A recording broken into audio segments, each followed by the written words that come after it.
सुप्रभात बच्चों, मैं आपकी हिंदी विषय की teacher Sushma Solanki Sunita global school से मेरी कक्षा में आपका स्वागत है। कक्षा 6।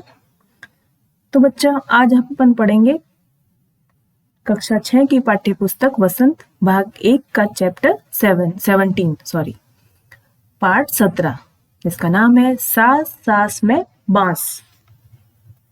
चैप्टर का नेम क्या है? सास सास में बांस, जिसके लेखक है एलेक्स एम जॉर्ज। लेखक कौन है? Alex M George. तो बच्चों, पाठ में क्या बताया गया है मैं आपको इस बात से अवगत करा देती हूँ। यह पाठ गद्य खंड में निबंध के रूप में लिखा गया है। इसे एलेक्स एम जॉर्ज जी ने हमारे सामने अनुवाद करके प्रस्तुत किया है। चलिए देखते हैं यह पाठ क्या है, बांस क्या है, लोग इसे कैसे इस्तेमाल करते हैं और बहुत से लोगों के लिए वह बहुत जरूरी कैसे है। तो बच्चों चलो अपन बढ़ते हैं पाठ की तरफ। पाठ 17, जिसका नाम है सास सास में बांस। पाठ शुरू करते हैं। एक जादूगर थे, चंग की चंगल नबा, चंग की चंगल नबा। इस नाम का एक जादूगर था। अपने जीवन में उन्होंने कई बड़े बड़े करतब दिखलाए। जादूगर है तो जाहिर सी बात है वो करतब तो दिखलाएगा ही। जादूगर जादू दिखाता है, करतब दिखाता है। जब मरने को हुए तो लोगों से बोले, मुझे दफनाए जाने के छठे दिन मेरी कब्र खोद कर देखोगे तो कुछ नया सा पाओगे। जादूगर ने क्या बोला? मरने से पहले बोला कि आप कुछ मेरे दफनाने के, जब मैं मर जाऊं तो मुझे दफनाओ, तो छठे दिन बाद मेरी कब्र खोद कर देखना, आप कुछ नया सा पाओगे। नया सा क्या? कुछ अचरज वाली, आश्चर्य वाली चीज आपको दिखाई देगी। कहा जाता है कि मौत के छठे दिन उसकी कब्र खोदी गई। अब उसके कहे अनुसार लोगों ने कब्र खोदी और उसमें से निकले बांस की टोकरियों के कई सारे डिजाइन। कब्र में से क्या निकला? फिर बांस की टोकरियों के बहुत से डिजाइन निकले। लोगों ने उन्हें देखा, डिजाइन को देखा, पहले उनकी नकल की और फिर नए डिजाइन भी बनाए। पहले लोगों ने उनको देखा, उस डिजाइन की नकल करके कई तरह तरह की डिजाइनें बनाने की कोशिश की और फिर उन्होंने नई डिजाइनें बना भी ली। आगे बढ़ते हैं। बांस भारत के विभिन्न शहरों में बहुतायत में होता है। बांस भारत के बहुत से हिस्सों में होता है और अधिक मात्रा में भी होता है। भारत के उत्तर पूर्वी क्षेत्र के 7 राज्यों में बांस बहुत उगता है। बांस को उगाने की जरूरत नहीं होती, वो अपना आप ही उग जाता है। इसीलिए वहां बांस की चीजें बनाने का चलन भी खूब है। अब जहां बांस होगा तो वहां पे बांस की चीजें बहुत ज्यादा मात्रा में बनेगी। बांस का उपयोग कहाँ होता है? नहीं तो बांस का उपयोग चीजें बनाने में होगा, खाने में तो उसका उपयोग होता नहीं है। सभी समुदायों के भरण पोषण में इसका बहुत हाथ है, यानी सभी समुदाय के लोग उसका यूज करते हैं, उससे अलग अलग चीजें बनाते हैं और लोगों का घर खर्च चलता है इससे। वो बिकती है बाजार में चीजें फिर बांस की बनी हुई। यहाँ हम खास तौर पर देश के उत्तरी पूर्वी राज्य नागालैंड की बात करेंगे। नागालैंड में बांस ज्यादा उगता है।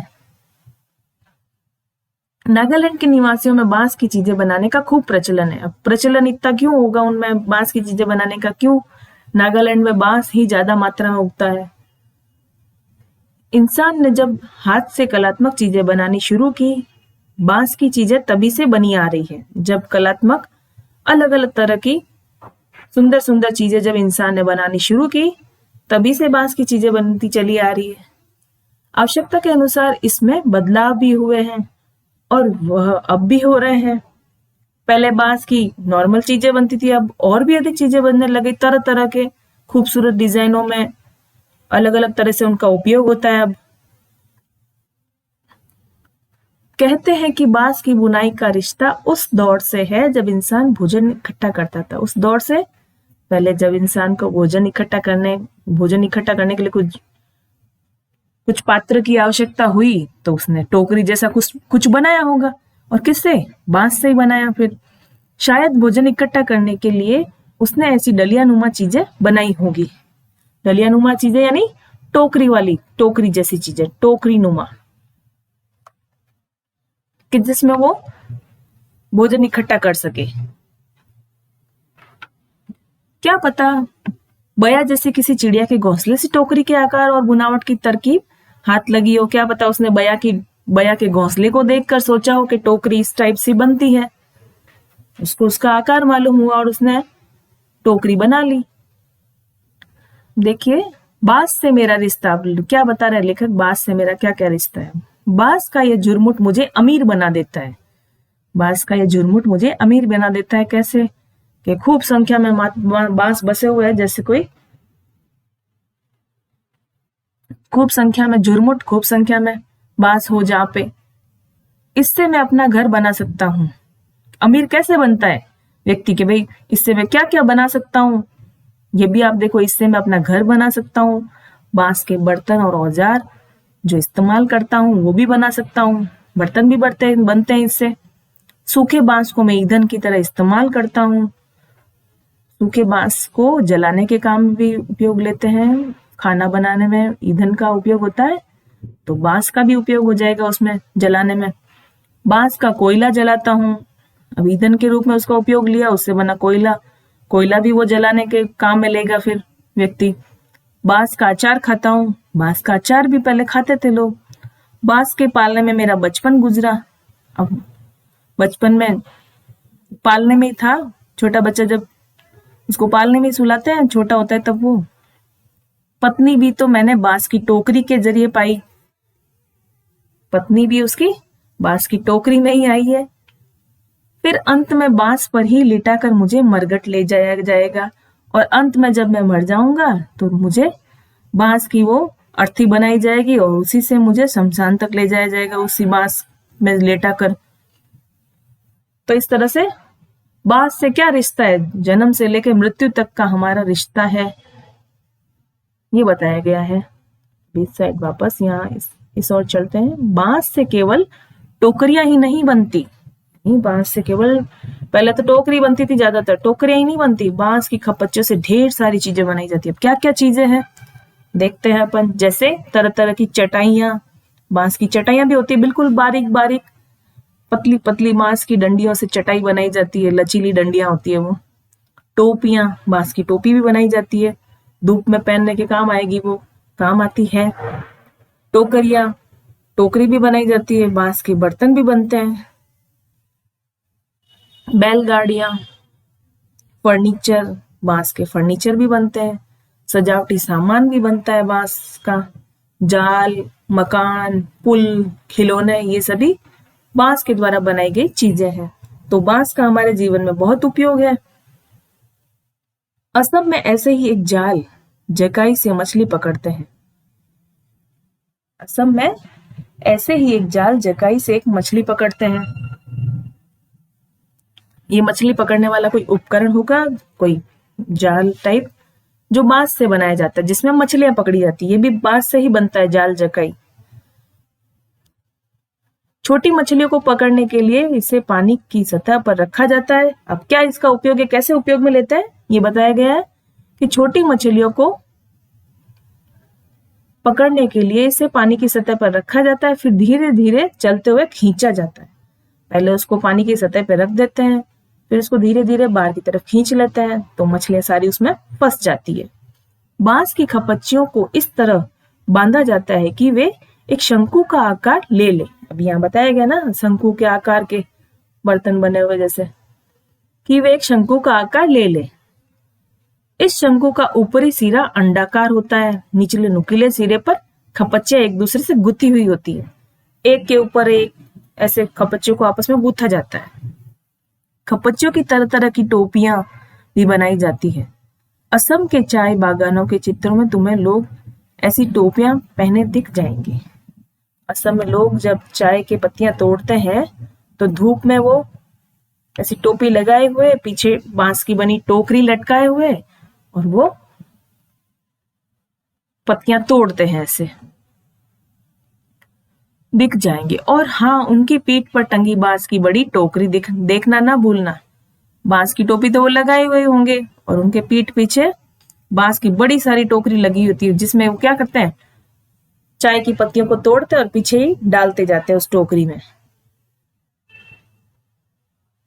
बहुत मात्रा में वो उस टोकरी में पत्तियां इकट्ठी कर लेते हैं ताकि जुलाई से अक्टूबर घनघोर बारिश के महीने, जुलाई से अक्टूबर का घनघोर बारिश का महीना होता है ना, यानी लोगों के पास बहुत सारा खाली वक्त या कहो आसपास के जंगलों से बांस इकट्ठा करने का सही वक्त है। उस समय लोग क्या करते हैं, आसपास के जंगलों से बांस की लकड़ियां इकट्ठी करते हैं। आमतौर पर वे 1 से 3 साल की उम्र वाले बांस काटते हैं। बांस को भी उम्र देख के काटा जाता है। 1 से 3 साल वाले उम्र वाले बांस को ही वे काटते हैं। बूढ़े बांस सख्त होते हैं और टूट भी जाते हैं। बूढ़े बांस जो सख्त होते हैं, कड़क होते हैं, एकदम मजबूत कठोर होते हैं, वो जल्दी से टूटते हैं। फिर बांस से शाखाएं और पत्तियां अलग कर दी जाती है। बांस से उसकी शाखाएं और उनकी पत्तियों को अलग कर देते हैं चाकू से। इसके बाद ऐसे बांसों को चुना जाता है जिनमें गांठें दूर दूर होती है। बांस में थोड़ी थोड़ी दूरी पे गांठें जैसी बनी हुई होती है, ऐसे बांस को चुनते हैं जिसमें गांठें थोड़ी दूरी पर हों। दाव यानी चौड़े चांद जैसी फाल वाले चाकू से इन्हें छील कर खपच्चियां तैयार की जाती है। दाव नाम का कोई चाकू है, ऐसे चौड़ा चाकू, उस चाकू से इसे छीला जाता है, किसको, बांस को, और लंबी लंबी खपच्चियां तैयार की जाती है।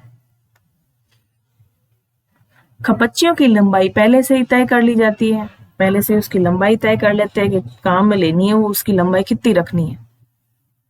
मसलन आसन जैसी छोटी चीजें बनाने के लिए बांस को हर एक गठान से काटा जाता है। उसकी हर एक गांठ से उसकी कटिंग कर दी जाती है बांस की। लेकिन टोकरी बनाने के लिए हो सकता है कि 2 या 3 या 4 गठानों वाली लंबी खपच्चियां काट ली जाए। टोकरी बनाने के लिए हो सकता है कि 2, 3, 4 गठानों वाली लंबी खपच्चियां काटे। यानी कहां से काटा जाएगा यह टोकरी की लंबाई पर निर्भर करता है।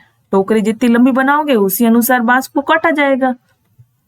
आमतौर पर खपच्चियों की चौड़ाई 1 इंच से ज्यादा नहीं होती है। ज्यादातर खपच्चियों की चौड़ाई 1 इंच होगी, इससे ज्यादा होती नहीं है।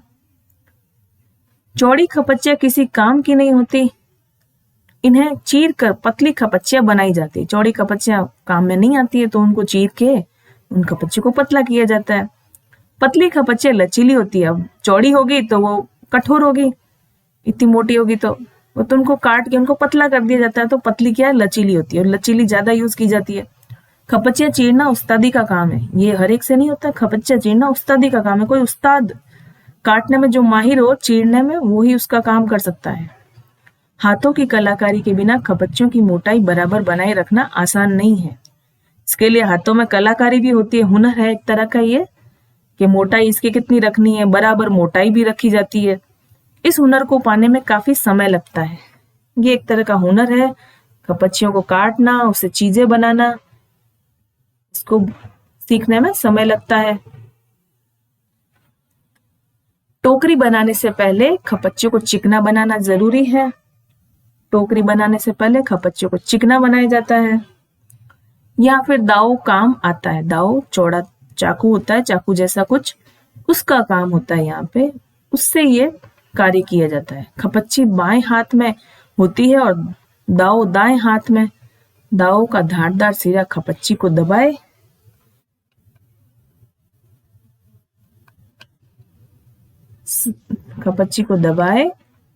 रहता है, जबकि तर्जनी दांव के एकदम नीचे होती है। जो काटते हैं उसके एकदम नीचे उंगली होती है वो तर्जनी की। इस स्थिति में बाएं हाथ से खपच्ची को बाहर की ओर खींचा जाता है और इस दौरान दायां अंगूठा दांव के अंदर की ओर दबाया जाता है और दांव खपच्ची पर दबाव बनाते हुए घिसाई करता है। उसकी घिसाई कैसे होती है वो बताया गया है। जब तक खपच्ची एकदम चिकनी नहीं हो जाती यह प्रक्रिया दोहराई जाती है। जब तक वो चिकना नहीं हो जाता खपच्ची का टुकड़ा, खपच्ची पूरी चिकनी नहीं हो जाती, तब तक ये प्रक्रिया करते रहते हैं। इसके बाद होती है खपच्चियों की रंगाई। अब उसको चिकना कर दिया, उसके बाद उनकी रंगाई होती है, उसको रंगने का कार्य होता है। इसके लिए ज्यादातर गुड़हल, इमली की पत्तियों आदि का उपयोग किया जाता है। रंगने के लिए क्या, गुड़हल, इमली की पत्तियां, इनका उपयोग किया जाता है, उनको प्रयोग में लाया जाता है। रंगने के लिए।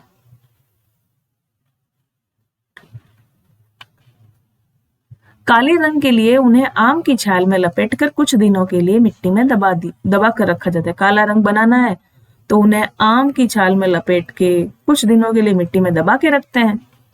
बांस की बुनाई वैसे ही होती है जैसे कोई और बुनाई। पहले खपिच्चियों को चित्र में दिखाए गए तरीके से आड़ा तिरछा रखा जाता है, फिर बाने को बारी बारी से ताने के ऊपर नीचे किया जाता है। इससे चेक का डिजाइन बनता है। चेक यानी चौकड़ी जैसे बनता है कुछ डिजाइन। पलंग की निवाड़ की बुनाई की तरह। पलंग की निवाड़ वो बुनते हैं ना अपन, दो एक ऊपर लाइन जाती है एक नीचे की साइड से, फिर वापस ऊपर फिर नीचे, ऐसे। ट्विल बुनना तो हर एक बाना दो या तीन तानों के ऊपर और नीचे से जाता है। इससे कई सारे डिजाइन बनाए जा सकते हैं, इसे बांस से, खपच्चे से।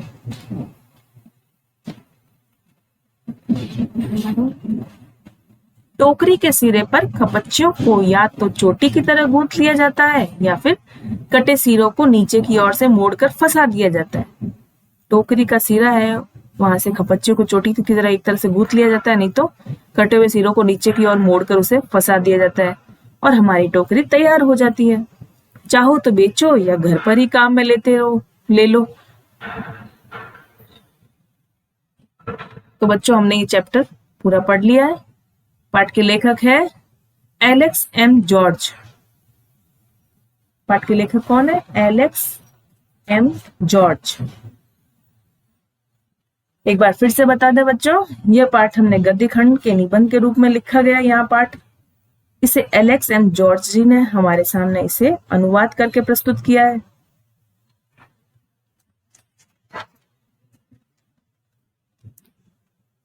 तो इस तरीके से हमने देखा कि बांस कितना इस्तेमाल आता है हमारे लोगों के लिए। असम, नागालैंड में बांस का कितना उपयोग है। जन्म से लेकर मृत्यु तक मनुष्य के जीवन बांस का कहाँ कहाँ उपयोग होता है और कितना कितना उपयोग था, ये बताया गया है। तो बच्चों मिलते हैं अपनी अगली क्लास में इस चैप्टर के प्रश्नोत्तर के साथ। प्रश्नोत्तर पर अपन चर्चा करेंगे। तब तक के लिए घर पर रहिए, सुरक्षित रहिए।